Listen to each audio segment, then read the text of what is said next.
I appreciate y'all.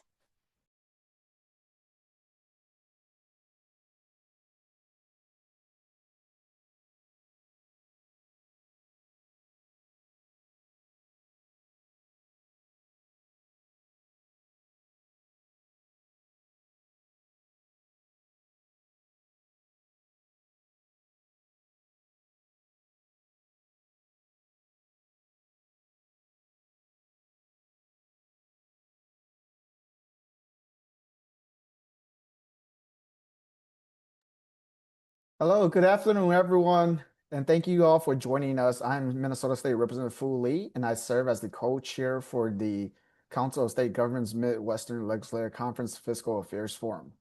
I'll be helping to lead and moderate this webinar on behalf of my fellow forum officers, co-chair Kansas State Rep. Troy Waymaster, and Vice Chair from Illinois, Senator Laura Murphy. For those of you who have joined the MLC Fiscal Affairs Forum before, it's great to have you back. And for those that are joining us for the first time, we're glad to have you. The forum is a bipartisan, binational group of state and provincial legislators from across the Midwestern region.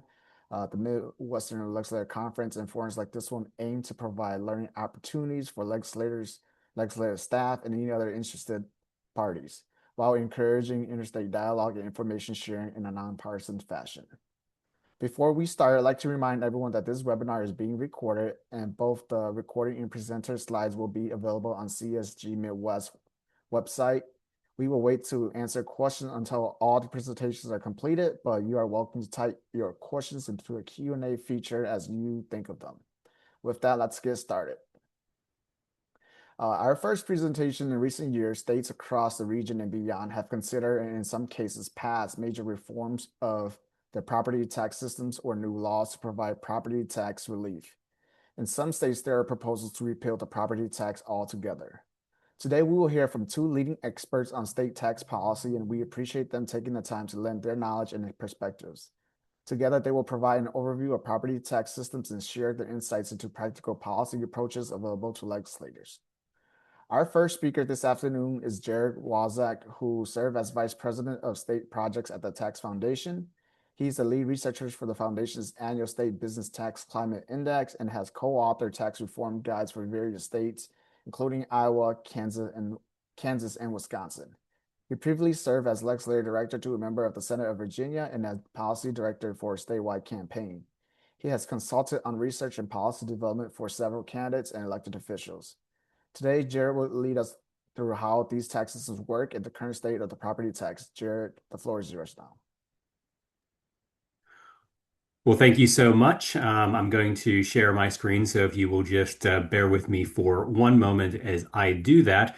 I believe I should be sharing now. I want to discuss both what's happening in the property tax world and also what some of the trade-offs are as policymakers and, in many cases, citizens through more citizen-directed processes look at replacing or repealing the property tax. So first, I just want to level set why this is a conversation. I think you all know this, but obviously, property assessed values have risen dramatically in recent years, particularly since the pandemic.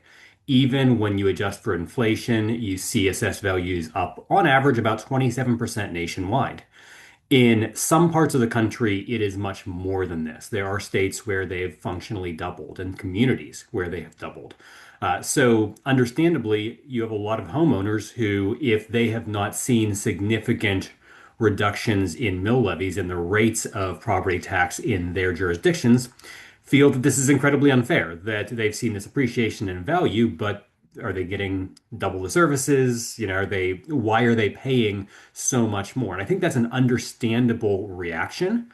Sometimes that reaction really has nothing to do with whether property taxes have risen. Sometimes you have jurisdictions that have lowered their levy rates, but people see the higher assessment and just assume they're paying more in property taxes. There's sometimes a disconnect there.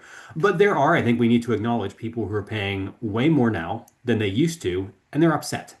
And that has yielded some interesting conversations about what to do about it. I think some of that can be productive. A lot of it, unfortunately, is unproductive. It is moving us in a direction of potentially some very harmful policies, particularly when those conversations are about repealing the property tax outright or eliminating it on homestead property, both things that are not just being discussed around the country, but very much being discussed in some Midwestern states. It doesn't sound like the Michigan ballot measure is going to make the ballot, but in Ohio, it still could happen. In Ohio, there's an effort to get something on the ballot to repeal the property tax. You see discussions about more property tax relief, even to the point of near elimination in Nebraska. It's a conversation with of several of the gubernatorial candidates in Iowa. This is clearly something you're seeing across the board. You're seeing both the desire to provide relief and potentially the desire to do complete elimination. We had a property tax revolt previously in this country. It began in California with Proposition 13 and spread across the country under fairly similar conditions. Assessed values had risen dramatically. Generally speaking, you didn't see a whole lot of rate relief, and therefore people were understandably upset about what they were paying. And the response was a spate of assessment limits and levy limits. Now, these are very different. Um, that's not showing my slide. I was going to show you an example of an assessment limit, and I don't seem to be able to do it here. But let me just tell you a little about the way this has worked in California with Prop 13. Because it uses essentially and it caps the increase of assessed value year over year for properties as long as they don't change ownership or aren't substantially altered. If you have $2 million properties in Los Angeles County right now, and one of them was purchased in 1975, the snapshot date for Prop 13. And the other was purchased last year. In the core property tax, one house will pay $448 a year in property taxes. The other will pay $10,000 a year in property taxes. So, of course, this creates a lot of perverse incentives. If you don't have portability, it creates a huge lock-in effect. Who is going to ever downsize or move or adjust anything if they get a reset of their property taxes? If you allow portability, you allow people to move, and they carry that assessment limit with them. But at the same time, you're shifting property tax burdens from incumbent longtime homeowners to new entrants to the market who would pay full freight. We see this in Florida right now. Something similar, the Save Our Homes Amendment. Effectively, if you look at effective rates of Florida property taxes, they're about 0.7%. That's really competitive. But what you actually see is some people are paying about 0.2% on their homes, and others are paying 2.4%. And that's a lot. I really don't think anyone should be paying 2.4% of their actual fair market value a year in property taxes, but you have people who are doing that to subsidize the people paying almost nothing. That's leading to some of the consternation and the revolt that's going on in Florida right now, and that it's also spilling over in other states across the country. So that's one approach. Levy limits are another approach. I think it's a more responsible approach. With levy limits, essentially, you constrain the growth of overall tax collections from existing properties. Now, you need to exempt any new construction because if your community is growing, if there's new businesses, if there's new houses, you need to provide additional services. That's growth that has costs. But if we're just taking the existing set of properties and they're appreciating in value, you can put a cap on how much additional revenue should be generated from those properties. It could be a percentage, it could be a percentage plus inflation, and it can roll back the mill levy automatically so you don't get these large unlegislated tax increases. Generally speaking, you still have overrides. You can go to the voters and say, hey, we have an important reason to go beyond this. But a number of states have these. They're far less distortionary. You see, for instance, Massachusetts, New York, other states have done this pretty effectively.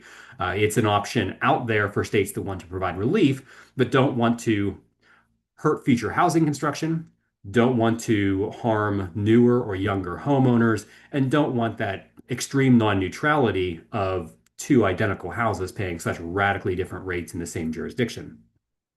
But when you take that next step and you talk about what if we just eliminated the property tax, and I know that's on the table in some states, then you have to answer another side of the question that I haven't really heard a lot of talk about because we keep hearing people ask, wouldn't you like to not pay property taxes? And I think you have to follow that up with what would you like to pay in the alternative? What are you willing to pay? How much more in income taxes? How much more in sales taxes? And are you okay with this being consolidated at the state level? So what I'm going to share in my subsequent slides are some examples I ran from a number of states, most not all Midwestern states, but hopefully it helps paint a picture anyway, looking at the different ways that the property tax theoretically could be replaced, and maybe some of the reasons why that's not such a great idea. We'll start with looking at Florida. Let's say that Florida repeals its property tax and wants to replace that revenue with local option sales tax. Of course, it's not a state with an income tax. I don't think they want an income tax. So let's say they do it all with the sales tax and they let local governments have the authority to set whatever rate they need to get to revenue replacement. Well, there's one tiny county along the interstate, has a couple of truck stops. They can do this for 9.8% all in, including state and local. That's a pretty good deal. I would get rid of my property taxes for a 9.8% all in state and local sales tax. That's not the deal that most people get. Most jurisdictions are more like 17, 18, 20, 25%. There's one that's 32.5%. That's not a sustainable rate of sales tax. Obviously, you have bedroom communities. They just don't have a lot of retail concentration. You have agricultural communities. They don't have a whole lot of retail sales. You have lower income communities that just don't have that, but they do have maybe a business or an industrial property tax base. There's just no good way to be able to replace the revenue that comes with a property tax with a sales tax, or we'll see in a moment with a municipal income tax. And you'd expect to see massive amounts of cross-border shopping, maybe crossing a state, but even crossing a county line or an other jurisdictional line. If you can go from 32 to say 20, or if you can go from 20 down to 8, are you going to shop around a little bit to take advantage of that? I think so. I don't think jurisdictions can sustain this. So the alternative, what if it was municipal income taxes? And here we do have a Midwestern state looking at Ohio. So if Ohio were to replace the property tax with municipal and county income tax authority. So all in, next year, Ohio will have a state income tax rate of a flat 2.75%. There's also local income taxes, and those are included in here, the school taxes and the municipal level taxes. All in, I think this is about a 12%, all in tax. But we showed it across the jurisdictions. So I'm sorry, it's higher than that. So you can look and you can see some jurisdictions 9.75% all in. That's really high, especially when you consider this is a flat rate tax. This isn't top marginal rate. That's 9.75 on all income. But that's as low as you go. Along the border of Pennsylvania and West Virginia, along that panhandle especially, you see as high as 27%. A 27% flat tax on all of your income except for the standard deduction. That's not possible. Almost everyone would be paying more in state income taxes and local income taxes than they would be in federal until you got to the wealthiest. I mean, talking millionaires, multimillionaires. Everyone below that would be paying more in state and local income taxes than they would in federal income taxes. This too does not seem possible. You could just think about people shifting a county or shifting across state lines or just saying, I'm not willing to pay this, especially small business owners, others. This doesn't seem possible. You have to bring this in at the state level. I think fundamentally there is just no way that a state could devolve the replacement revenue to localities with a state with sales tax or an income tax. So functionally, the state has to pick it up. But if the state does that, what happens? Well, here's one example, Michigan. So let's say that the state picks up the authority at an 11.93% rate on all incomes. Again, flat rate because they currently have a 4.25% flat rate. In all of these cases, if you went graduated, you have to assume the top rate is going to be way higher than what I'm showing. So if they do this, you're going to see that you shift the tax burden substantially, that you have, say, a lot of the suburban communities around Michigan's major cities that have high property tax rates and a high rate of services. And they like it that way and they can afford it. If you shift these burdens, if you shift to an income tax, you're going to have a different distribution. You're going to have some people paying essentially to subsidize the jurisdictions that voluntarily chose to have higher rates and to get better services for them. Now, however, they're still getting the better services. They're not paying the higher rate. That's sort of socialized across the entire state. Or look at Nebraska here, maybe the same thing, but in a starker way. You can see the transfer to some select jurisdictions that really benefit from this because everyone has to pay the higher income taxes, but it goes different places where you think of, say, places that have just smaller governments or lower cost of living, and therefore they have lower property taxes generally. They have to pay the income tax to pay for this replacement across the state. I think this is a really hard sell if people understand that, this essentially turns the property tax system into more of a subsidized local government system, and it changes the nature of local government. Because much more so than at the state level, what local governments do is provide direct services. State governments, like the federal government, are very involved in redistribution, which is essential. We need to provide, social safety nets, there's welfare programs, there's lots of things that states do.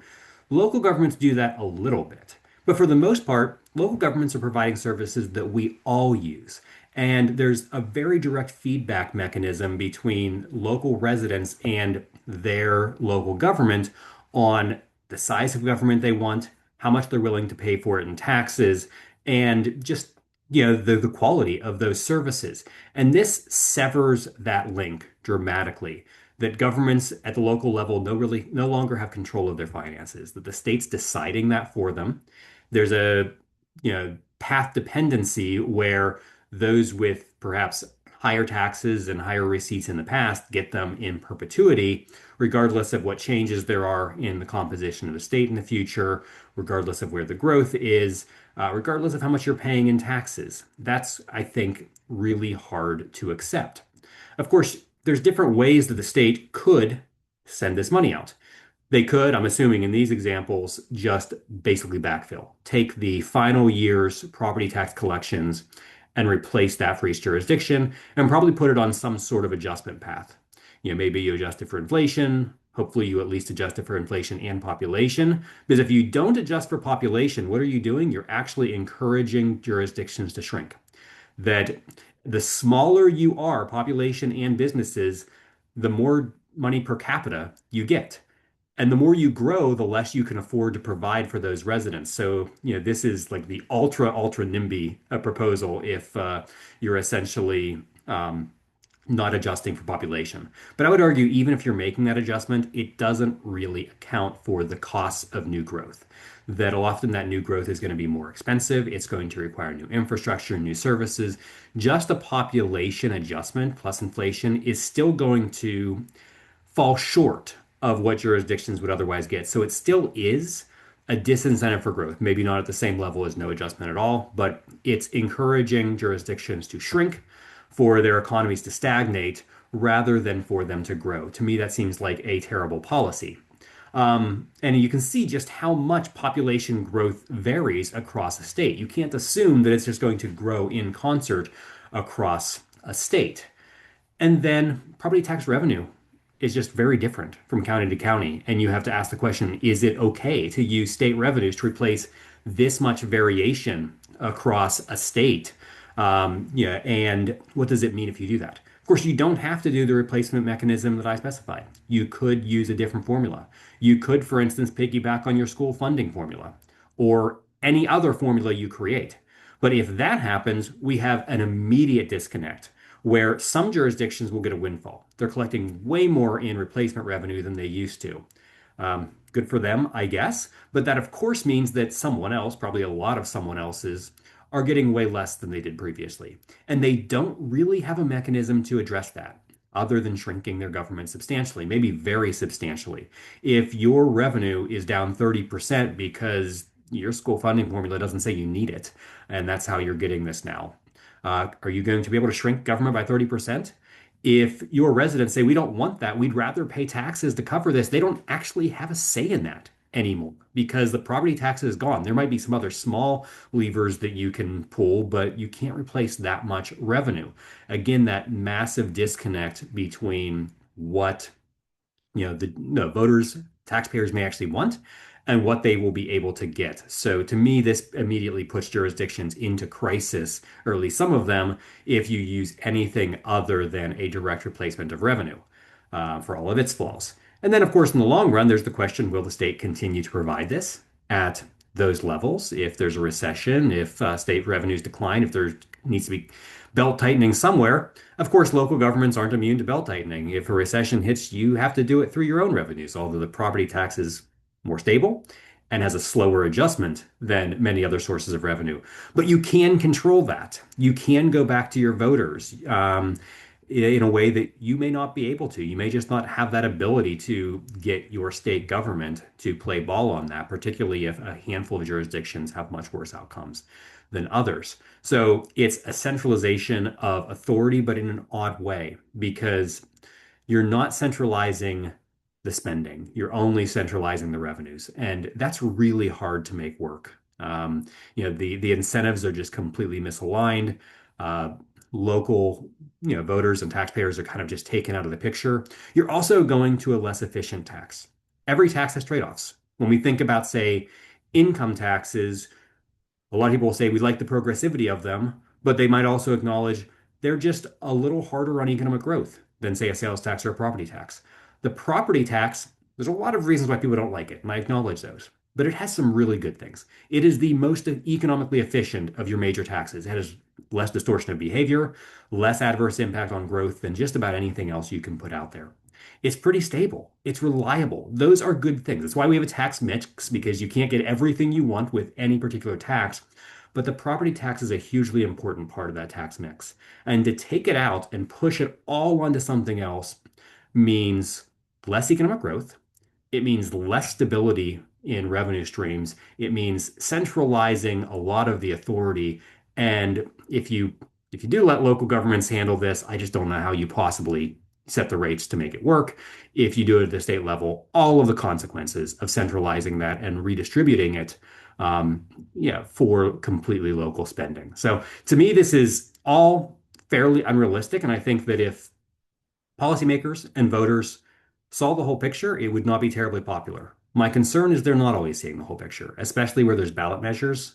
I think it's very easy to imagine voters seeing a ballot measure. Would you like to repeal residential property taxes? And say, yes, I would like to not pay property taxes anymore. And of course, what's not on the ballot is what would you like to pay instead?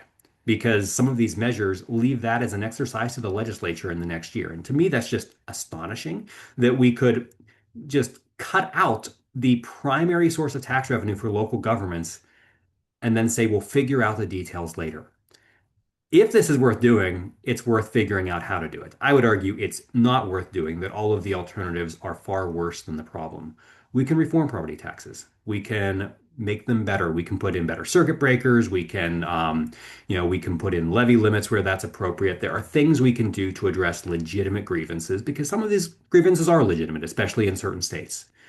But it really is throwing the baby out with the bathwater to repeal the property tax. I hope that some of these slides and the paper they're based on, which is on the Tax Foundation's website, taxfoundation.org, it's called There's No Good Way to Pay for Property Tax Repeal. I hope they're helpful to all of you, because if you're having these conversations, it might be useful to say, here's some numbers.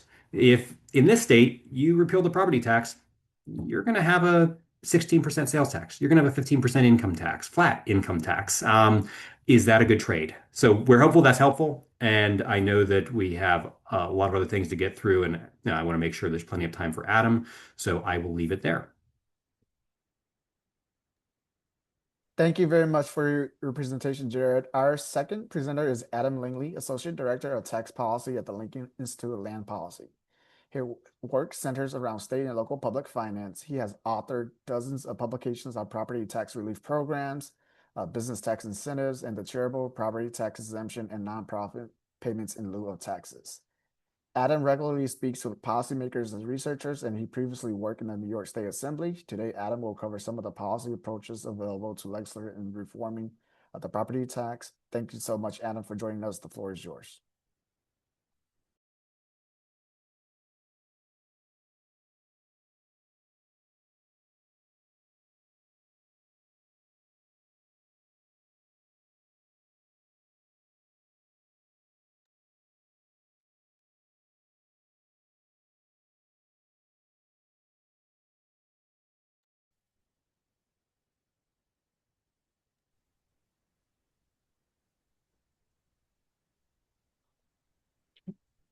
Adam, I think you're on mute.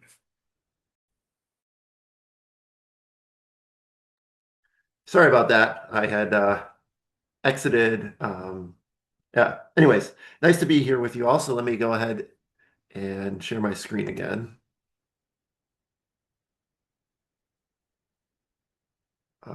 Okay. So you should be seeing my screen now. So good afternoon, everyone. I'm really happy to be here today and have the opportunity to speak with you about property tax relief for homeowners. Um, as I'm sure all of you are well aware, there's a lot of public pressure around the country to control property taxes in some ways. As Jared showed, the past 5 years have seen really historically rapid growth in housing prices. And there are a lot of homeowners and taxpayers who fear that that growth will also lead to rapid growth in their property taxes. So again, there's a lot of public pressure for property tax relief. Now, at the same time, when thinking about reform, it's really important to remember that most people also want to ensure that local governments can raise the revenue that's needed to provide quality public services. After all, local governments provide many of the key public services that are essential for our quality of life: public safety, K-12 education, parks, and so much more. So it's really important that any property tax reform really seeks to strike a balance between keeping property taxes fair and affordable for taxpayers, but also to maintain the ability of local governments to raise the revenue needed for quality services. And it's also important to remember the strengths of the property tax as a local revenue source.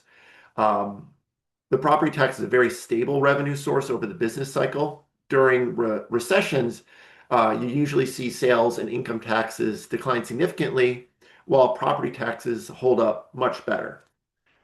Research also shows that the property tax is the most efficient tax. It causes less of a drag on the economy than sales or income taxes. And its immobile tax base is a particularly valuable trait for local governments. Now, with all that said, like any tax, the property tax also has its challenges. One of those is that many people believe the property tax is regressive. Now, in fact, the evidence suggests that the property tax is largely a proportional tax, with property taxes taking about the same share of income for people across most of the income distribution. Nationally, that's about 3% of income. In contrast, sales taxes, shown here in gray, are highly regressive, with lower income households paying far more in sales taxes as a share of their income than higher income households.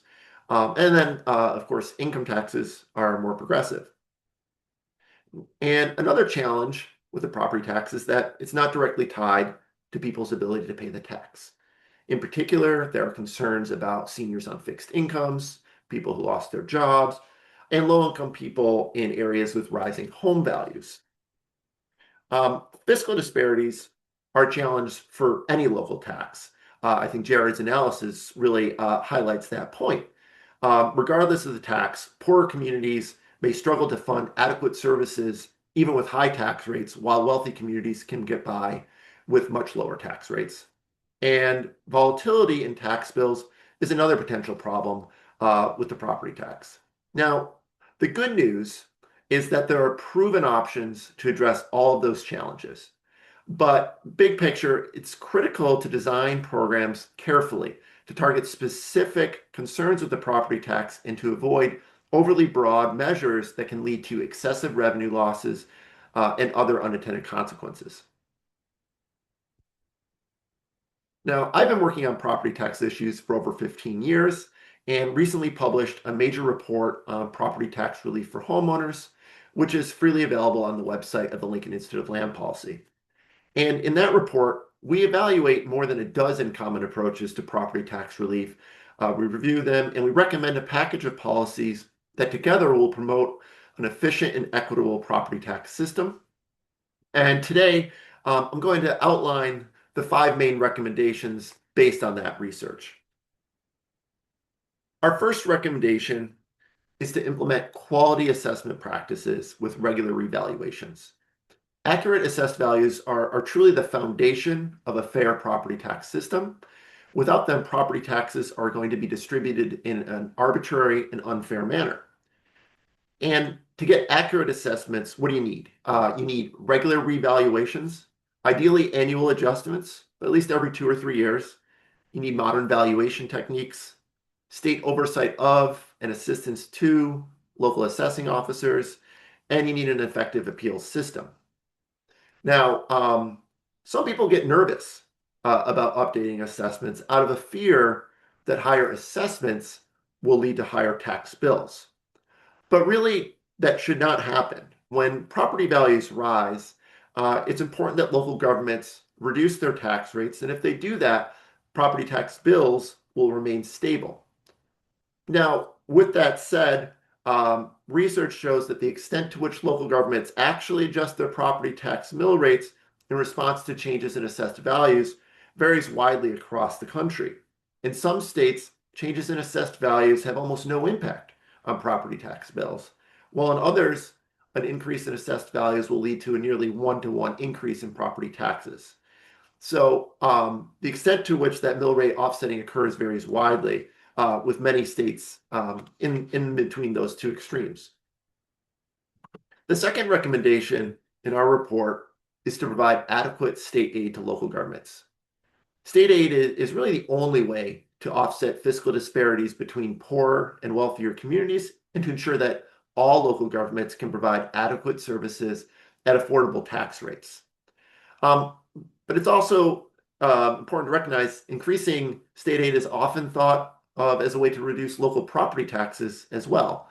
And that's true to an extent, but it's really a very inefficient way to provide property tax relief.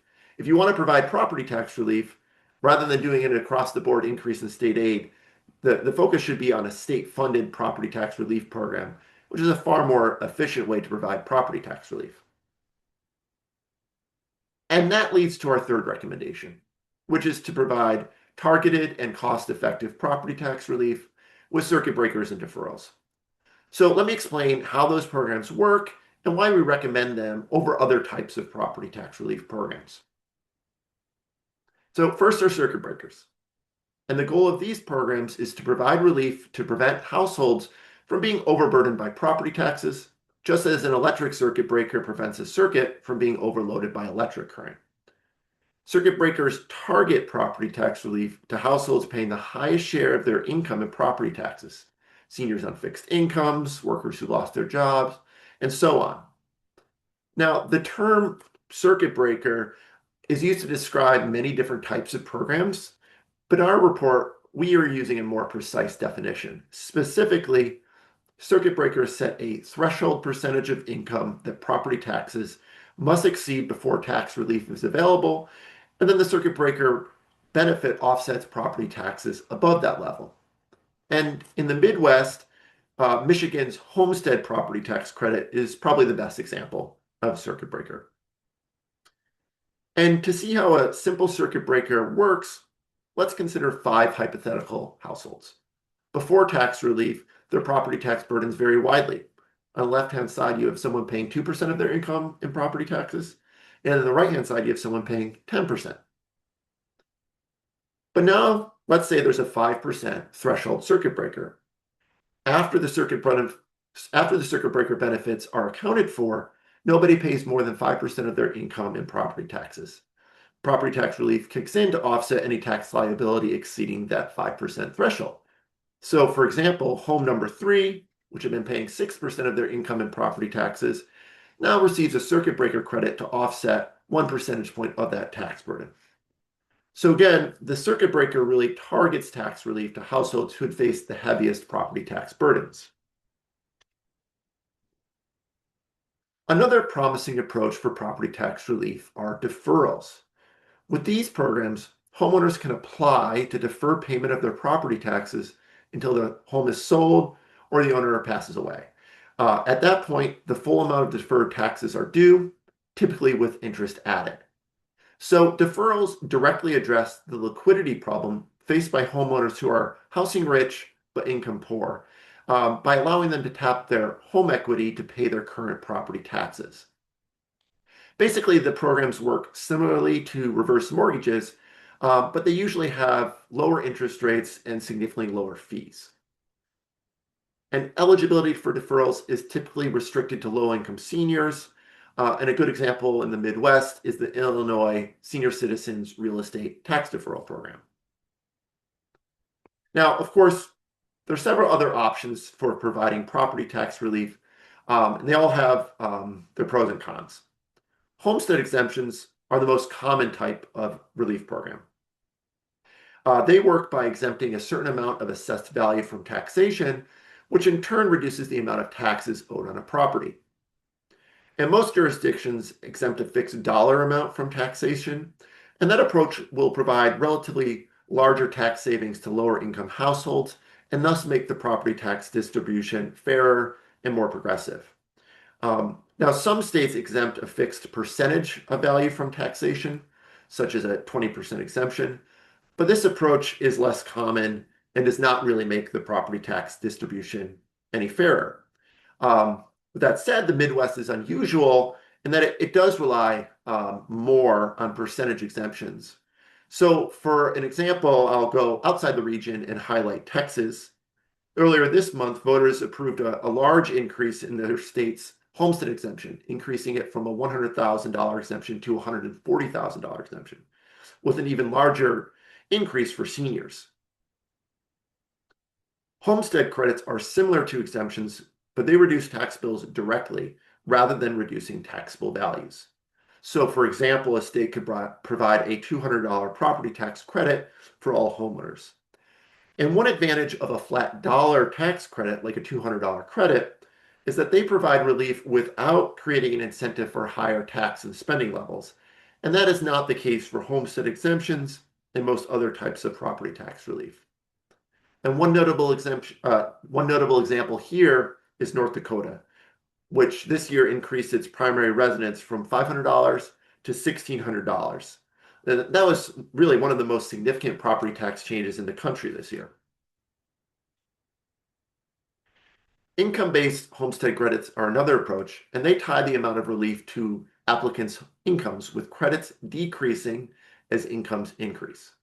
So, for example, a state could provide a 75% property tax credit for households with incomes up to $10,000, a 50% credit for those with incomes of $10,000 to $20,000, and a 25% credit for incomes of $20,000 to $30,000. And by means testing benefits, these programs are more cost effective than programs that do not take income into account when determining the amount of relief. And then finally, a few jurisdictions provide credits to offset rapid growth in property taxes. For example, a state could provide a tax credit to offset any property tax increase above 10% from the prior year. And these tax credits are a good alternative to assessment limits because they help homeowners facing particularly rapid growth in property taxes, but they can be targeted to needier households, and they are meant to provide temporary assistance rather than creating a long-term subsidy. So there are many different types of property tax relief programs. You may wonder why we specifically recommend circuit breakers and deferrals, and the main reason is cost effectiveness. But there is a trade-off between cost effectiveness and the share of households who get relief. Homestead exemptions and credits are not very cost effective. That's because usually all owner-occupied primary residences can get tax relief. And that universal nature can make them politically appealing, but it also means that these programs can be very expensive, whether that's a large budget expenditure or a large tax shift to other taxpayers. But even with a generous homestead exemption, there will still be some taxpayers who struggle to afford their property taxes. So in other words, these programs are untargeted. They provide relief to some taxpayers who don't really need it, but insufficient relief to others. Income-based homestead credits are moderately cost-effective because they target tax relief to lower-income homeowners. But still, for any given income, they provide the same property tax relief whether tax bills are high or low. So there can still be overburdened households, and you're still directing a lot of money to people with pretty low property tax burdens. Circuit breakers are more cost-effective because they do target tax relief specifically to households with the heaviest tax burdens, those whose property taxes are highest relative to their income. With a well-designed circuit breaker program, there should be very few, if any, homeowners who are truly overburdened by property taxes. But because the benefits are targeted, the overall cost will still usually be significantly lower than a broadly available homestead exemption. Finally, tax deferrals are very cost-effective. They can provide very substantial tax relief. They usually allow homeowners to defer 100% of their tax bill. but they impose no long-term cost on other taxpayers. But with that said, deferrals don't really cut taxes, they simply delay payment. And deferrals on their own aren't enough because they really only work for owners with considerable home equity, and most states limit them to seniors. So, to provide adequate yet cost-effective property tax relief, the best approach, again, is to pair a deferral and a circuit breaker program. And that's our third recommendation, to provide targeted property tax relief. Our fourth recommendation is to allow taxpayers to pay their property taxes on a monthly basis. Now, currently, that is not the norm. Nearly half of homeowners do pay their property taxes as part of their monthly mortgage bill, but about half pay their property taxes in just one or two large lump sums each year. And this is a problem. We know that many households struggle to set money aside for large irregular expenses. For example, the Federal Reserve did a survey and found that 37% of Americans couldn't come up with even $400 for an emergency expense. In contrast, the median property tax bill in the US is about $3,200. So what that means is if a homeowner has not saved in advance for their property taxes, very few will have the cash on hand to pay their property tax bill. But there's an easy solution to this problem, which is that governments can allow taxpayers to pay their property taxes on a monthly basis. That large annual tax bill is just $268 per month when it's split up into 12 payments. And there are two existing models for monthly payments in the US. First are prepayment programs, which allow taxpayers to apply to pay monthly, and the funds then accumulate in an escrow account managed by their local treasurer, and they build up to pay off their annual or biannual tax bill. And one notable example is in Iowa, where the County Treasurer's e-Government Alliance has a website that allows taxpayers in 78 of the state's 99 counties to set up a monthly recurring property tax payment. And monthly payments are also relatively common in Ohio and Indiana. And a second approach to allowing monthly payments is used in Milwaukee, Wisconsin, where there's no need to apply. Everyone's tax bill has the option to either pay in full or in monthly installment. And by making it far easier to participate, not surprisingly, Milwaukee has a far higher share of taxpayers paying monthly. And our final recommendation is to avoid tax limits, especially assessment limits. In our report, we detail the important differences between the three main types of tax limits: rate limits, assessment limits, and levy limits. But rather than going into detail on those differences, I'll just note that our review of the evidence is pretty consistent with what Jared outlined. Limits on growth in assessed values have a number of serious unintended consequences, which makes assessment limits the worst type of property tax limit. Levy limits are preferable to rate and especially assessment limits because they constrain property taxes with fewer unintended consequences. But that said, all tax limits have some problems. One fundamental problem is that tax limits are inflexible and reduce local government autonomy. They impose a one-size-fits-all limit on very different local governments. A single statewide limit impedes local government's ability to respond to changing circumstances and to reflect the unique preferences for taxpayers in their jurisdiction. And thus, tax limits are going to leave some places worse off.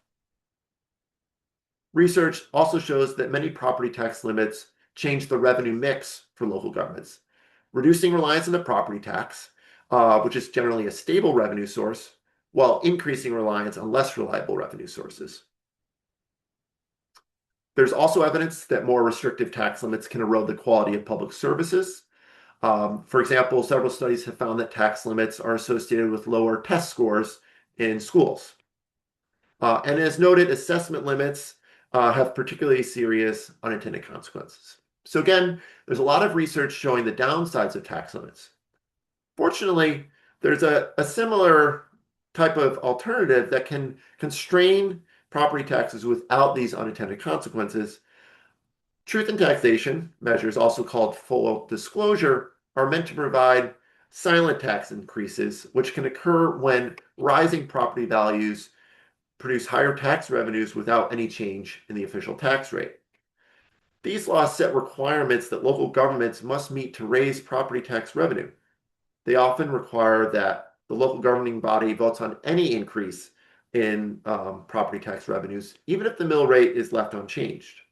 Other common requirements are that there are mailings sent to taxpayers showing projected changes to their individual property tax bill, and that there are public hearings to debate the proposed tax increase. If local governments do not wish to go through that process, which can be politically painful, then the tax rate is automatically adjusted downward to bring in the same amount of revenue as the prior year. So truth in taxation can constrain taxes by facilitating transparency and responsive rate setting, but without imposing a binding constraint on local governments. And research shows that these laws can reduce growth in property taxes in areas with rising home values. So to recap, again, the property tax has some really important strengths as a local revenue source, but like any tax, it has its challenges.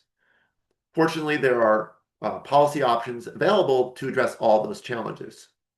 The key is to design relief programs carefully to address the specific challenges in your state while avoiding overly broad, untargeted measures that can undermine the strengths of the property tax and have severe unintended consequences.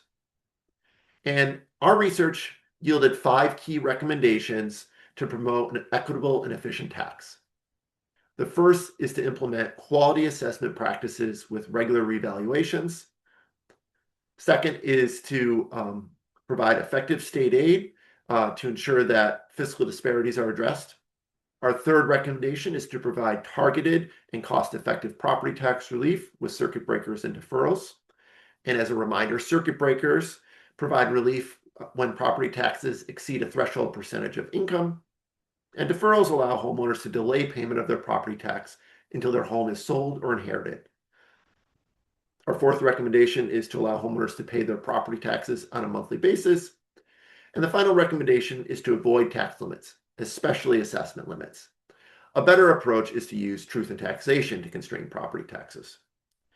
So together, these policies will promote a tax system that is fair and affordable for taxpayers while still providing the revenue needed for quality public services. So thank you so much for your attention. I think we should hopefully have some time for questions. Well, thank you very much for your presentation, Adam. With the help of our CSG staff, can you let us know, Joe, if there's any questions for our presenters? And for folks, who do want to ask the questions, feel free to raise your hand or just type in your question in the Q&A. Perfect. Thanks, Representative Lee. Yes, it looks like we've got a few questions. The first is from Amber Hulse. She asks, is there a way to partially repeal property tax or have some counties put in higher sales taxes and others keep their property taxes? And this is a general question to both of our presenters. I think that would be very difficult. I mean, on the one hand, local governments can typically set their own property tax mill levies. Sometimes there's a cap, but there's never really a floor. So functionally, I suppose you could go to zero or near zero, but having the authority to replace it with something else would require a change at the state level almost in all cases, simply because of the amount of revenue associated with that. You would need authorization for dramatically higher sales taxes or municipal income taxes. I think this would be very hard to do. State governments might be wary of providing that sort of authority, but also just think of the disparities. Think of, say, living in the jurisdiction with no, property taxes, working in the jurisdiction with no municipal income tax, or purchasing things in the jurisdiction with a much lower sales tax. This happens across state lines already, but not nearly to the same degree as if you eviscerated a property tax in a single county. So I don't know that it's impossible. I wouldn't think it's particularly likely, however.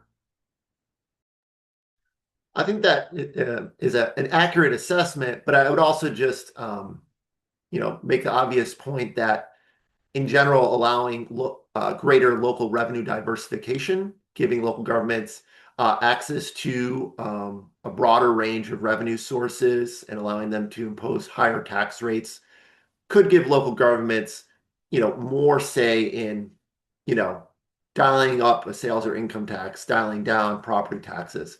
They would have to consider, the strengths and weaknesses of the different tax sources. But I would say, incremental move towards more revenue diversification is a more practical and more desirable approach.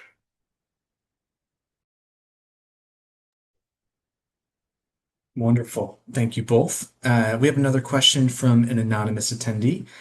Given the economy of scale that a state government would have compared to rural governments, would it be advisable to have property assessments administered at a statewide level with modern methods?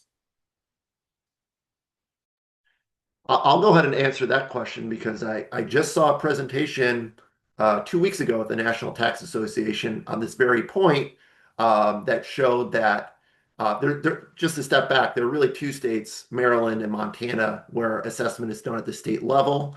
Um, and this paper that I saw presented evaluated the reform in Maryland, which moved to statewide assessments back, I think, in the late 60s, early 70s, and found that it improved assessment accuracy and equity while lowering costs. So, it's a big change, but I think that there is at least some evidence that statewide assessment would have some benefits.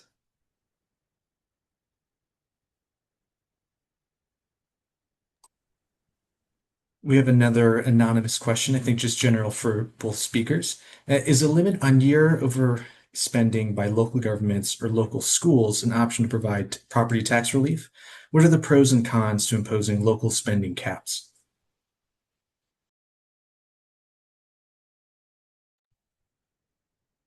I mean, it is an option as well. Levy limits are about restricting the growth in revenue, and spending caps, obviously, on the other side. They can both have somewhat similar effects, but when you think about the variety of different sources of revenue that local governments have, they have transfers from state governments. They have sometimes sales taxes, municipal income taxes, fees, a variety of other things. If the real pain point is the property tax, then that may not be the most efficient way to address it. You may have other reasons why you prefer that, and that's perfectly valid, but it maybe doesn't get directly to the pressing issue that a lot of people have about our property taxes rising too quickly. The other element of that is just like, is there going to be an override? Like, obviously with levy limits or with other restrictions on property taxes, usually there's a way to go to the voters to override that. And it'd be the question of what do you have on a spending limit in the same situation? So I would also say that an overall spending limit on local governments has similar effects to a levy limit, just because the property tax is by far the largest locally raised revenue. But the important difference to keep in mind is how those two approaches are affected by changes in state aid. Like if under a levy limit if state aid is cut, local governments are not necessarily free to raise their property taxes above the limit. Conversely, if state aid is increased significantly under a levy limit, total spending could increase significantly by, allowing a small increase in property tax. So I think that's the most important difference between the two approaches. Wonderful. Adam, this is a question I think directed mostly at you regarding the tax deferral programs mentioned by Adam. Do local governments lose that revenue in a given year from property tax owners due to the deferral, or do state governments make up the difference? Yeah, that's a good question and an important consideration. Um, So it's important to note that property tax deferrals right now currently have very low participation rates. Often below 1% of eligible homeowners are actually participating, which I think is perhaps a problem, but perhaps evidence that there's not actually that much demand for that sort of um, demand. I'll step back and just say, um, currently these programs have been in place for a long time, and so basically you're losing some revenue from the people who are deferring their taxes in the current year while you're replacing that with revenue from people who are exiting the program, who have passed away or who have sold their home and moved, and so their full deferred tax bill is being paid. So I think in practice, um, it's not a big challenge to maintain that cash flow. It would be potentially more of an issue for a newly created program with a high participation rate And I saw one paper by researchers at the Boston College Center for Retirement Research that looked into, the potential to use a revolving loan fund to pay for that sort of program. But the bottom line right now is that it's just not a huge revenue challenge. Thanks, Adam. I think we have time for at least one more question, maybe two. Next question is, do circuit breakers create an unresolved revenue challenge? Where would the money come from to fund them? Good point. Yeah. So ordinarily, well, go beyond ordinarily. All circuit breaker programs right now are state-funded programs. In theory, at least for large local governments, you could give them the authority to set up a local circuit breaker program, but that's not the norm. So essentially, circuit breaker programs are paid for through state sales or income taxes, the general revenues. Um, and but I think it's important to just step back and remember the general point that circuit breakers are more cost effective than like a homestead exemption, for example. Even if there is no um, actual budget expenditure for a homestead exemption, you're still removing the tax base, and either that is being offset by higher state aid to local governments, in which case, again, there's a large state budget expenditure, or it's essentially an unfunded mandate on local governments, where there is an increase in the mill rate in order to offset the decrease in the tax base. So, yeah, the money for circuit breakers does need to come from somewhere, but there are real costs to other approaches to property tax relief, such as homestead exemptions.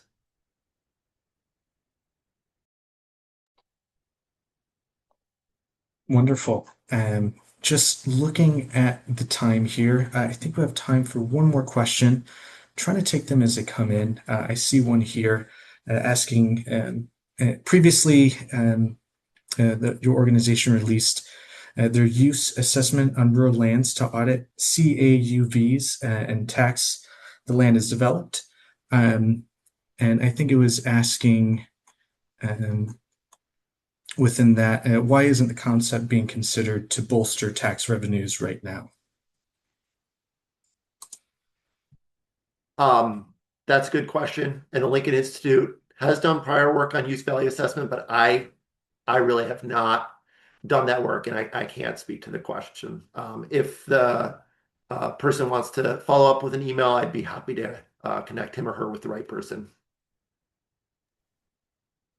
Wonderful. Thank you both. It's very much appreciated. Looking at the time, I certainly want to be respectful of all of our folks that joined us, of your time, as well as our presenters. So, Representative Lee, I will hand it back to you. Thank you, Joe, and thank you again to both Adam and Jared for your presentation and taking the time to spend the day with us. So before we break, just a friendly reminder that the Midwestern Legislative Conference Fall Webinar Series will continue tomorrow with a webinar on victim services funding, and that'll be at noon Central Time. And then the final webinar of the series will be on December 17th at 12:30. That's titled Farm Succession and State Laws Ensuring Continuity in Agriculture. You can learn and register for these webinars at csgmidwest.org. In the meantime, thank you all for joining us this afternoon. I hope you all have a wonderful day and enjoy the upcoming holiday. Thank you, everyone.